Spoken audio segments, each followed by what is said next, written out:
Assalamualaikum warahmatullahi wabarakatuh. Kami dari kelompok 1 akan mempresentasikan mengenai teori perkembangan bahasa. Sebelum masuk ke materi, perkenankan saya untuk memperkenalkan diri dan teman-teman saya. Nama saya Antos Alafia Ansori. Selanjutnya ada Elis Lisnati, Mila Khairun Nisa, Tuti Mulyani, Rina Maryani, Nisa Ayustina Fitri, Sifa Fauziah, dan Intan Nurlatifah. Untuk mengefektifkan waktu, saya persilahkan teman-teman untuk menyampaikan materinya. Teori pengembangan bahasa. Pengembangan bahasa pada diri manusia merupakan bagian dari perkembangan kognitif. Perkembangan bahasa sebagai salah satu dari kemampuan dasar yang harus dimiliki anak, sesuai dengan tahapan usia dan karakteristik perkembangannya. Perkembangan adalah suatu sistem simbol untuk berkomunikasi yang meliputi fonologi, morfologi, sintaksis, semantik, dan pragmatik.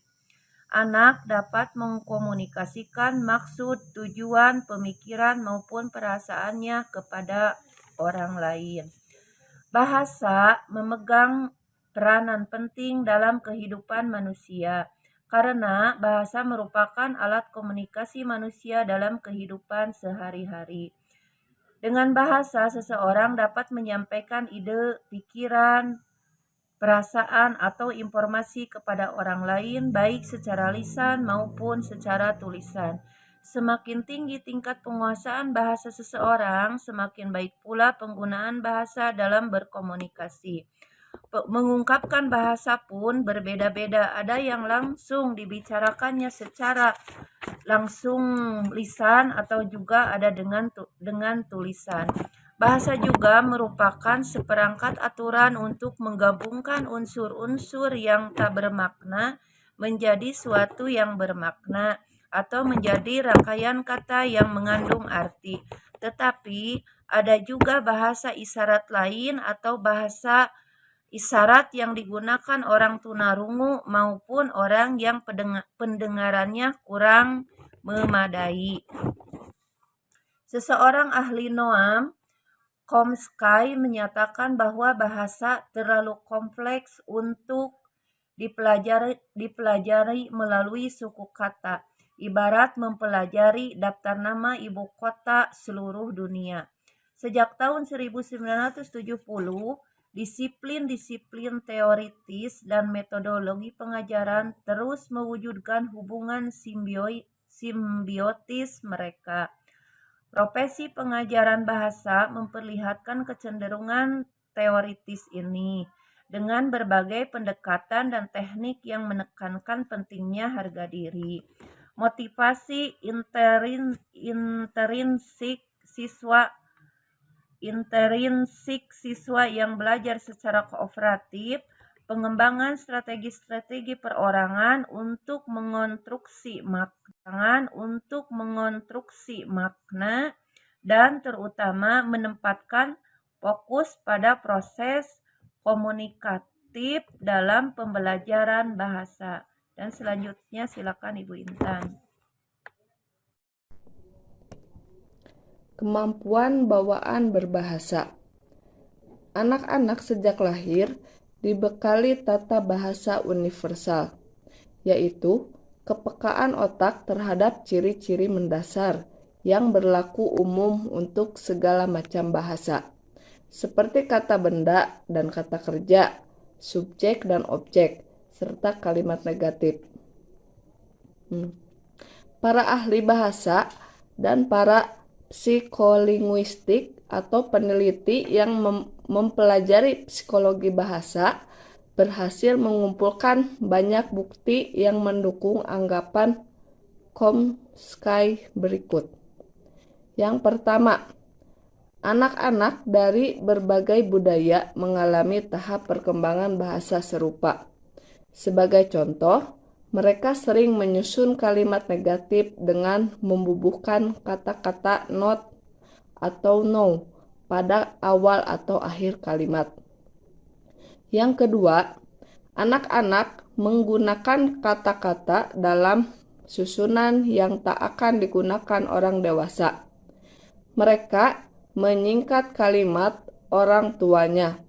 Mereka juga membuat kekeliruan yang lucu dan tak dilakukan oleh orang dewasa. Kekeliruan seperti ini yang oleh para ahli bahasa disebut overregulasi. Tidak terjadi secara acak. Semuanya menunjukkan bahwa anak mampu memahami peraturan tata bahasa dan mereka sekedar mengovergeneralisasikannya. Yang ketiga, orang tua tidak secara konsisten memperbaiki kekeliruan tata bahasa anak. Meskipun demikian, anak-anak tetap belajar bicara dan memberi isyarat dengan benar.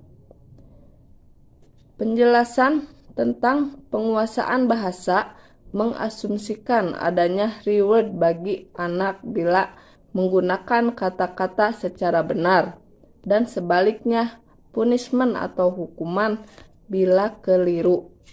Akan tetapi, biasanya orang tua tidak menghentikan ucapan anaknya yang berbicara keliru, selama ia masih dapat memahami apa yang sebenarnya ingin dikatakannya. Yang keempat, anak-anak yang tidak terbiasa dengan bahasa. Selanjutnya di sini saya akan menjelaskan tentang perkembangan bahasa di masa bayi.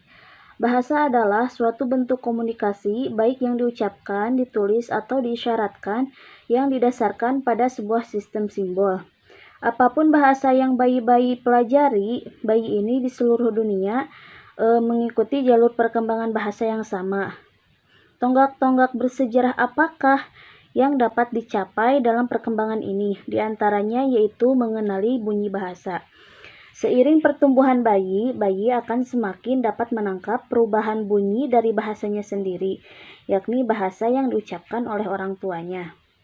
Kemudian celotehan dan vokalis lain. Selama 1 tahun pertama kehidupan bayi, mereka mampu membuat bunyi melalui cara mereka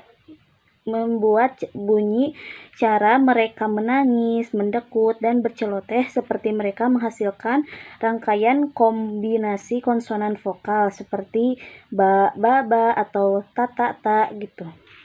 Kemudian bayi mulai bisa menggunakan bahasa tubuh seperti memperlihatkan atau menunjuk ke arah suatu benda. Seiring bayi bertumbuh, mereka akan memahami kata-kata pertama mereka sebelum mampu mengucapkannya. Kemudian ketika bayi berusia 18-24 bulan, mereka biasanya mengucapkan bahasa yang terdiri dari 2 kata.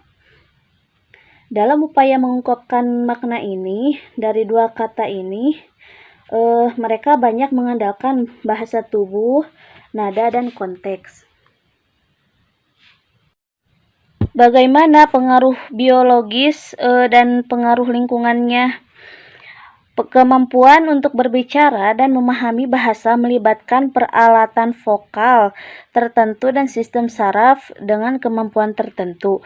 Contohnya seperti anak diperlengkapi oleh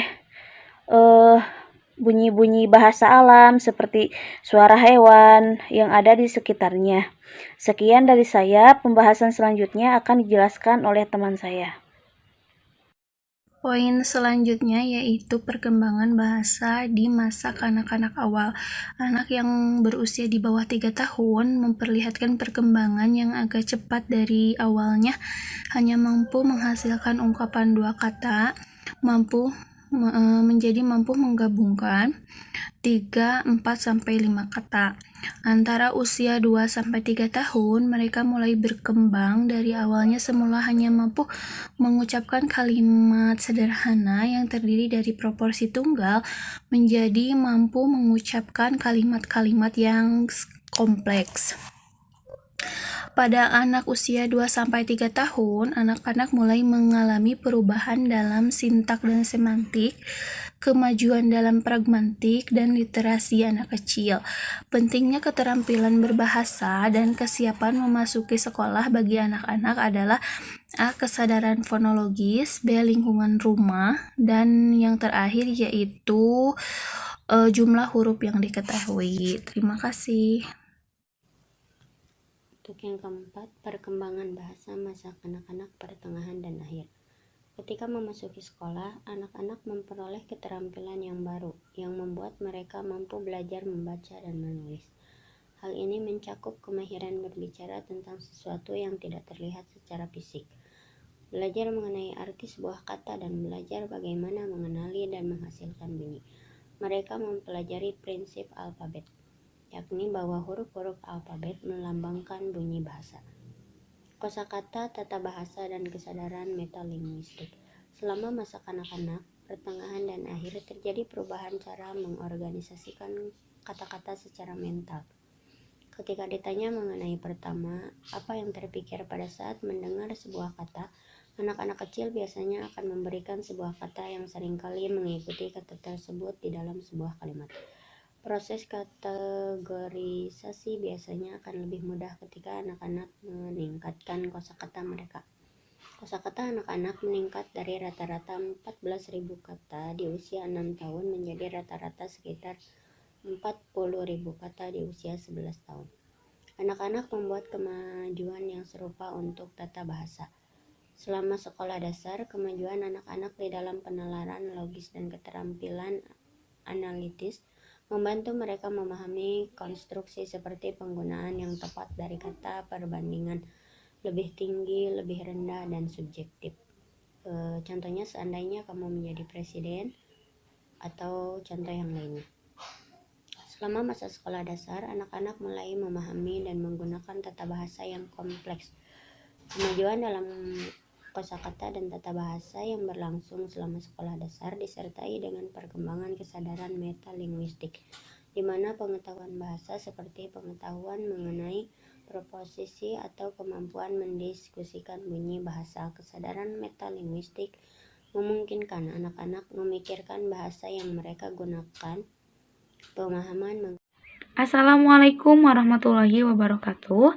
Selanjutnya saya akan menjelaskan tentang perkembangan bahasa di masa dewasa akhir. Sebagian besar penelitian mengenai perkembangan bahasa berfokus pada masa bayi dan kanak-kanak.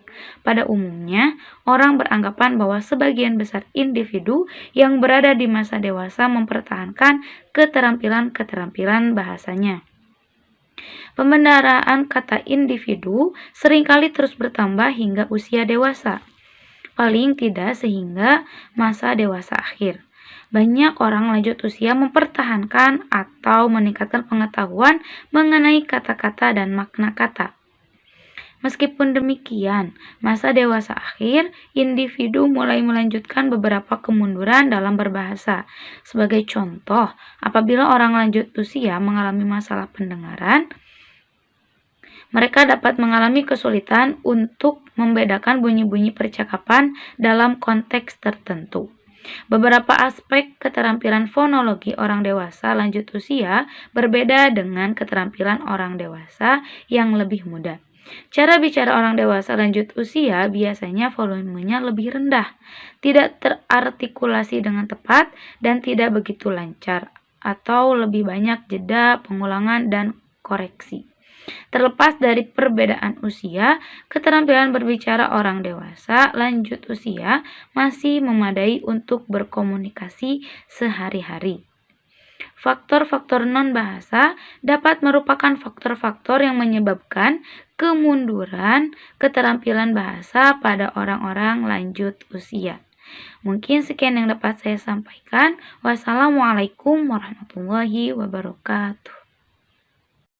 Bismillahirrahmanirrahim. 6 implikasi bagi pendidikan.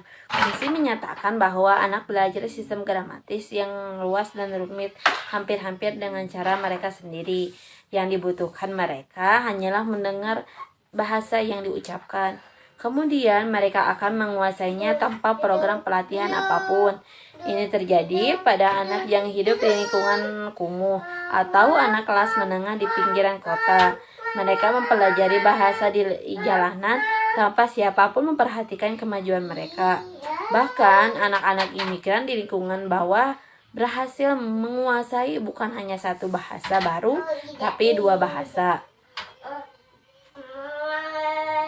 Karena Chomsky percaya anak belajar secara spontan, dia pun tidak mengusulkan metode instruksional baru. Guru yang menguasai pencapaian linguistik anak akan menyadari betapa bodohnya untuk terus menyoroti kelemahan anak berbahasa. Apapun kekurangan bahasa mereka, itu masih terlalu kecil jika dibandingkan penguasaan mereka terhadap sistem aturan yang kompleks. Secara umum, pelajaran yang bisa dipetik dari Chomsky adalah karena anak bisa menguasai sendiri sistem aturan gramatika yang rumit, mestinya kita menghormati upaya independen mereka itu. Jika kita berusaha menstruktur cara anak belajar, karena hal semacam ini hanya akan membuat mereka kehilangan rasa percaya diri dan intuisi. Meskipun baik berbicara kepada anak dengan cara-cara yang mereka rasa menyenangkan, namun kita tidak perlu sampai merusak keyakinan atau menghina pencapaian mereka yang mendalam itu. Mungkin sekian yang dapat saya sampaikan. Kembali ke MC. Kesimpulan dari materi kali ini adalah yang pertama, dilihat dari hakikat perkembangan bahasa anak, bayi mulai memperoleh bahasa ketika berumur kurang dari 1 tahun. Selanjutnya, ketika berumur 1 tahun, bayi mulai mengoceh dan bermain dengan bunyi. Ketika anak berumur 2 tahun, setelah mengetahui kurang lebih 50 kata, kebanyakan anak mulai mencapai tahap komunikasi 2 kata. Waktu mulai masuk taman kanak-kanak atau usia 4-5 tahun, anak-anak telah memiliki sejumlah besar kosakata. Pada masa usia remaja atau perkembangan selanjutnya, terjadi perkembangan bahasa yang penting. Pada usia dewasa, terjadi perbedaan-perbedaan yang sangat besar antara individu yang satu dengan yang lain dalam perkembangan bahasanya. Yang kedua, dilihat dari perkembangan pragmatik, selama periode usia sekolah, proses kognitif meningkat sehingga memungkinkan anak-anak menjadi komunikator yang lebih efektif. Anak-anak mulai mengenal adanya berbagai pandangan mengenai suatu topik. Mereka dapat mendeskripsikan sesuatu, tetapi deskripsi yang mereka buat lebih bersifat personal dan tidak mempertimbangkan makna informasi yang disampaikan kepada pendengarnya. Bisa disebut saling bertukar cerita atau curhat, atau membicarakan tentang sesuatu kesukaan mengenai hobi, pengalaman hari kemarin, dan sebagainya. Lihat dari perbedaan bahasa anak laki-laki dan perempuan. Perbedaan bahasa anak laki-laki dan perempuan dapat dilihat pada kosakata yang digunakan dan gaya bicara. Yang ketiga, dilihat dari tahap-tahap perkembangan bahasa anak, tahap pralinguistik atau masa meraba, tahap 1 kata, tahap 2 kata, dan tahap banyak kata. Dilihat dari implikasi perkembangan bahasa anak dalam proses pembelajaran, yaitu untuk menciptakan situasi yang memberikan kesempatan pada anak untuk mengembangkan kemampuan bahasanya.